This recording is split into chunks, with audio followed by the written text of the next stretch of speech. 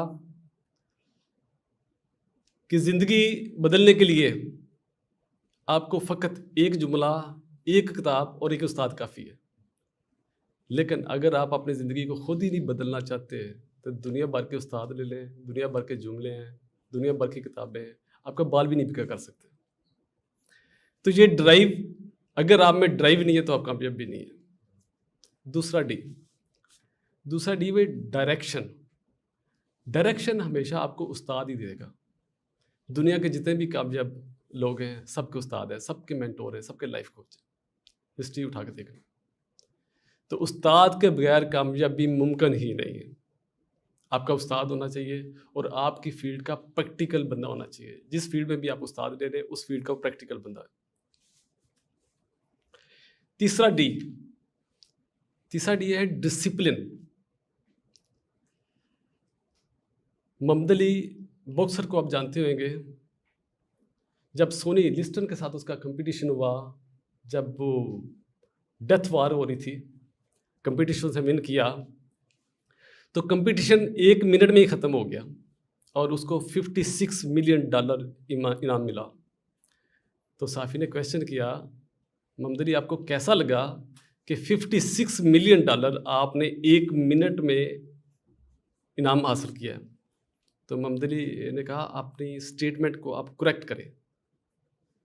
ان کا correct statement کیا ہے کہ یہ جو کمپٹیشن میں نے جیتا ہے، یہ جو $56 ملین میں نے جیتے ہیں وہ میں نے 1 منٹ اور 23 ایئرز میں سیکھا۔ اس کے پیچھے میری 23 ایئرز کی محنت ہے۔ تو اس کا ایک ڈسپلن ہے، اس کی پریکٹس، اور اس کے پہلے تو لرن کیا جائے، پھر اس کی پریکٹس کی جائے، اور پھر اس میں کامیابی ہے۔ اب یہاں پہ میں بتاتا چلوں کہ الحمدللہ چونکہ میرا ایک پیشن تھا، میں نے اپنے جو مقصد جاتا ہے اس کو سیٹسفائی کرنا تھا، تو بہت سارے مسائل جو لوگوں کو آ رہے تھے، اسٹوڈنٹس میرے پاس آتے تھے کہ پریکٹیکلی کے سولوشن ملے۔ تو میں نے کیا کیا، تھرو آؤٹ پاکستان میں نے 116 لوگوں کی ٹیم بنائی، اور میں نے الحمدللہ کیا کیا کہ پاکستان میں اگر آپ نے امپورٹ یا ایکسپورٹ کا بزنس کرنا ہے اور کسی بھی قسم کی آپ کو سروس چاہیے، کسٹمز کلیئرنس اس میں ایک ہے۔ میری ٹیم کے کچھ لوگ بیٹھے ہوئے ہیں، کافی سینئر حاجی سب بیٹھے ہوئے ہیں۔ تو کسٹم کلیئرنس تو ایک پارٹ ہے، امپورٹ ایکسپورٹ سے ریلیٹڈ کسی بھی ادارے سے کام ہے، کوئی بھی کام ہے، وہ سروس پرووائڈر کرنے والا ہے۔ اس وقت میں الحمدللہ پاکستان کا سب سے بڑا سروس پرووائڈر بن گیا ہوں۔ اچھا، جو مقصد حیات کی سیٹسفیکشن ہے وہ میں کیسے کر رہا ہوں کہ امپورٹ ایکسپورٹ سے ریلیٹڈ کسی کو سروس جو چاہیے وہ تو بعد کا میٹر ہے، اس سے پہلے آپ کو مشورہ چاہیے، کنسلٹنسی چاہیے۔ بہت سارے لوگ کنسلٹنٹ بڑی زیادہ فیس لے رہے ہیں، ٹھیک ہے، اور میں بڑی ذمہ داری سے آپ کو اسٹیٹمنٹ دے رہا ہوں۔ میں نے اپنے پورے 116 لوگوں سے یہ حلف لیا ہے کہ ہم نے consultancy through out Pakistan free دینی۔ Let me again say that I am really obliged and honored by Sir Qasim Ali Shah Sahab for arranging this memorable event. I am truly grateful to all of you. Assalamu alaikum wa rahmatullah.